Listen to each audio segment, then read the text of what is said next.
is about inclusion and represents the interest of over 1 million Nigerian youths. 100 million Nigerian youths. As we look onto the House of Representatives to redeem their promise made to Nigerian youths tomorrow, we're utilizing this opportunity to announce the launch of the Hall of Fame and that of Shame. We want to document that historic moment where our representative would either belong to that Hall of Fame that we would write in gold, or the Hall of Shame that history would judge them upon.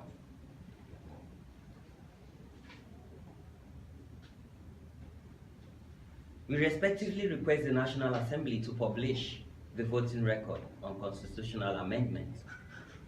We call on Nigerian youths, friends and well-wishers not to rest on their oars. The journey is just beginning as we await the House of Representatives and its leadership redeeming their promise of passing the Not Too Young to Run bill.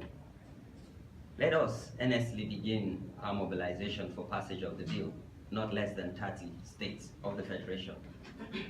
As we all continue to say amongst ourselves, this bill is one uniting factor at a time when the country is experiencing a lot of upheavals. And I'll just take you through how this was passed. Section 9 of the 1999 Constitution as amended clearly outlines the procedures for amending the Constitution. By virtue of that section, any proposed amendment by the Constitution must be supported by 2/3 majority of all the members in the Senate and House of Representatives. Also, an amendment passed by the states, by the Senate and the House must be approved by a resolution of not less than 2/3 of all the states. For the Not Too Young to Run amendment to pass, it will require an affirmative vote of a minimum of 72 senators, of 72 senators, and 240 honorable members.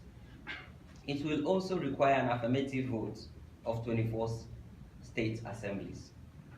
I want to use this opportunity to thank our media partners who have helped amplify our demands and ensure that our lawmakers are held accountable. Most importantly, our colleagues at the civil society, international community for supporting and standing by us in solidarity. For us, the journey has just begun, and we believe that you would stand by us, shoulder to shoulder, and ensure our voices as the people are heard.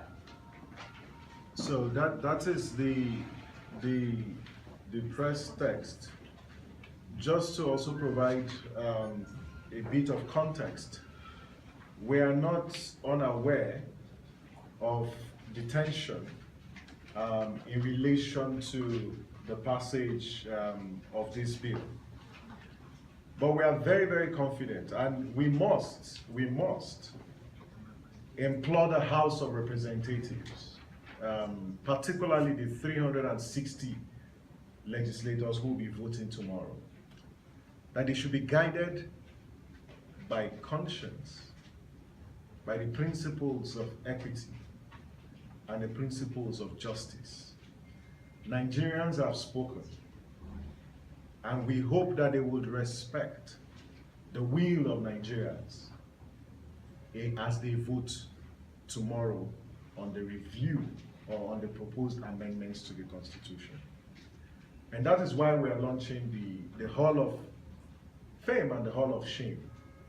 For those 86 senators who stood by the people, particularly Nigerian youths, we celebrate them and we appreciate them. And we hope that some members in the House will also write their name in gold as they vote, because this is indeed a historic moment for us as a country. And we celebrate every young Nigerian who has reached out to their legislator asking them to support this bill, either tweeted or posted on Facebook or used social media to organize. This is a historic moment and Nigerian youths must celebrate. But we must keep in mind that the journey has only begun. After the House passes tomorrow, it will go to the states. We want to use this opportunity to implore the state houses of assembly that just like the National Assembly has done in passing this bill, we do hope they would also rise up and be counted. That at such a time in our democratic history, we had state houses of assembly who hearkened to the yearnings of Nigerian youths and who rose to be true representatives of the people. There cannot be democracy if there is no inclusion. And what Nigerian youths have demanded is inclusion in a democratic process as we shape our country. Again, we want to thank you and would like to take questions or comments, if any.